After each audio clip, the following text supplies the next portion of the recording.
दोस्तों, आज मैं आप लोगों को क्लास 10 के सिविक्स का चैप्टर 2 का लेसन प्लान बना के बता रही हूँ, जिसका एक टॉपिक है भारत में संघीय व्यवस्था। तो इसमें अधिगम का जो उद्देश्य आपको लिखना है कि सबसे पहला उद्देश्य होगा, जैसे कि मैंने पहले भी बताया था, ज्ञानात्मक, भावात्मक और क्रियात्मक 3 प्रकार के उद्देश्य होते हैं। तो पहला उद्देश्य होगा आपका भारत छात्रों को संघीय व्यवस्था की जानकारी देना या संघीय शासन व्यवस्था की जानकारी देना। छात्रों में शासन व्यवस्था के प्रति रुचि उत्पन्न करना दूसरा होगा। तीसरा आपका उद्देश्य होगा छात्रों को विधायी शक्तियों के बंटवारे को समझाना। अब इसका अधिगम का जो प्रतिफल होगा उसमें होगा कि छात्रगण संघीय शासन व्यवस्था को अच्छे से जान पाएंगे, छात्रगण केंद्र और राज्यों के अधिकारों को समझेंगे, छात्रगण विभिन्न विषयों को समझ पाएंगे। इसमें शिक्षण विधि में आप लिख सकते हैं व्याख्यान सब प्रश्नोत्तर विधि का प्रयोग कर सकते हैं, पाठ्य पुस्तक विधि का यहाँ छूट गया है तो आप इसे नोट कर लीजिए। फिर शिक्षण अधिगम सामग्री क्या क्या का यूज करेंगे, तो ब्लैक बोर्ड का यूज होगा, चौक का, डस्टर का, चार्ट पेपर, इन सब चीजों का यूज करेंगे। तो उसी को हमने लिखा है। छात्रों का पूर्व ज्ञान, क्या छात्र जानते हैं इस टॉपिक के बारे में, तो छात्रगण भारत में संघीय व्यवस्था के विषय में सामान्य जानकारी रखते हैं। अब इंट्रोडक्शन क्वेश्चन कैसे निकलेगा। सबसे पहला क्वेश्चन जो बच्चों से हम लोग पूछेंगे कि भारत में विभिन्न जाति, धर्म, भाषा के लोग रहते हैं, उसे हम लोग क्या कहते हैं। तो बच्चे बोलेंगे भारत की विविधता, इसे क्या कहा जा सकता है। भारत की विविधता जैसे मुश्किलों को सुधारने के लिए किस प्रकार की शासन व्यवस्था अपनाई गई है, तो भारत में संघीय शासन व्यवस्था अपनाई गई। क्योंकि बच्चों ने क्लास 10 का फर्स्ट टॉपिक पढ़ा हुआ है जो कि सत्ता की साझेदारी है, तो वो सेकेंड चैप्टर के जो टॉपिक है उसमें उन्हें बताने में दिक्कत नहीं होगी। भारत की संघीय व्यवस्था के विषय में आप और क्या जानते हैं, तो इस पर बच्चे शांत हो जाएंगे। ये आपका समस्यात्मक प्रश्न हो जाएगा और यहीं से आपका टॉपिक स्टार्ट होगा। उद्देश्य कथन, छात्रों आज हम भारत में संघीय व्यवस्था के विषय में विस्तार पूर्वक अध्ययन करेंगे। पहला जो इसका टॉपिक टीचिंग पॉइंट होगा, भारत में संघीय व्यवस्था। संघवाद एक संस्थागत प्रणाली है जिसमें एक प्रांतीय स्तर की सरकारें और दूसरी केंद्रीय स्तर की सरकार एक साथ एक ही देश में अपने अपने अधिकारों के अनुरूप कार्य करते हैं या शासन करते हैं। सरकारों की ऐसी व्यवस्था को हम लोग क्या बोलते हैं, संघीय शासन व्यवस्था कहते हैं या तो संघवाद कहते हैं। संविधान ने मूल रूप से शासन को दो स्तरीय प्रदान किए, जैसे कि एक केंद्र स्तर पे और दूसरा राज्य। बाद में पंचायती और नगर पालिका के रूप में संघीय सरकार का एक तीसरा रूप आया था। जैसा कि आप लोग जानते हैं 73वां जब संविधान संशोधन 1992 में हुआ था, तब जाके ये तीसरा पॉइंट ऐड करा गया। उससे पहले संविधान में दो ही स्तर पे सरकार कार्य करती थी। उसके बाद आपका जो छात्र क्रियाशीलता है उसमें आएगा, छात्रगण ध्यानपूर्वक सुनेंगे, समझेंगे और अपनी उत्तर पुस्तिका में से लिखने का प्रयास करेंगे।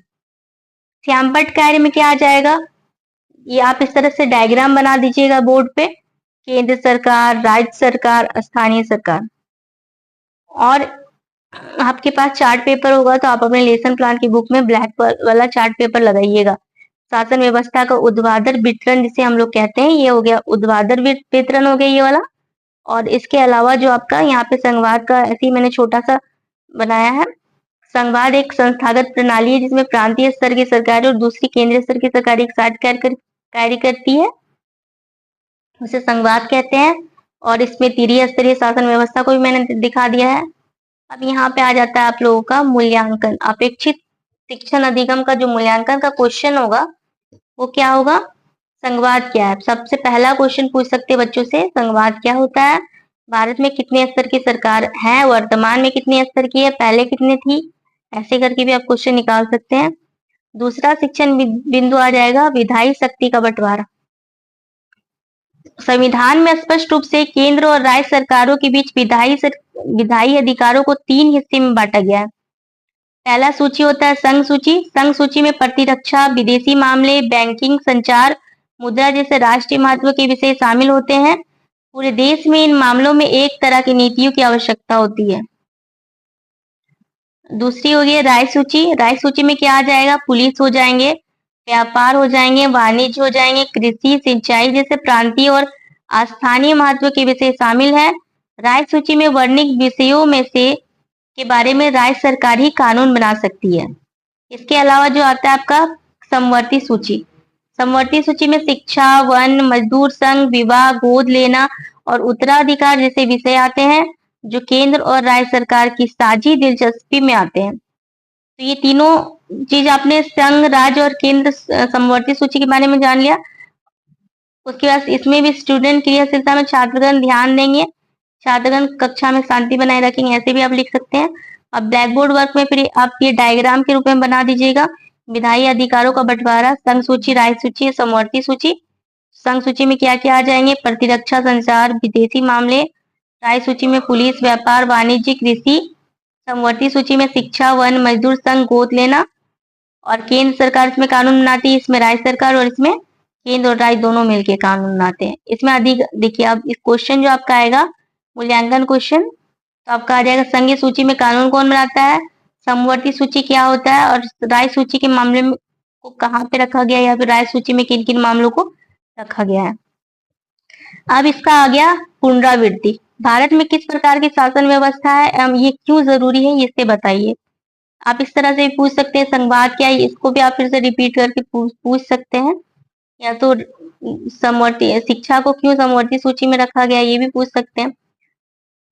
तो इस तरह से आप रिकैप्चुलेशन में क्वेश्चन करिएगा, उसके बाद आप होमवर्क में आप इसको दे सकते हैं। भारत में संघीय व्यवस्था का चित्रित रूप से घर से बना के लाना है, संघीय व्यवस्था के बारे में डायग्राम आपको बना के लाना होगा, होमवर्क में दे दीजिएगा। और भारत में संघीय व्यवस्था में बेल्जियम से मिलती जुलती एक विशेषता और एक अलग और विशेषता को बताइए। भारत की संघीय व्यवस्था के बारे में आपको अपने मन से बताना है। बच्चे इसके बारे में सोचेंगे और लिख के लाएंगे।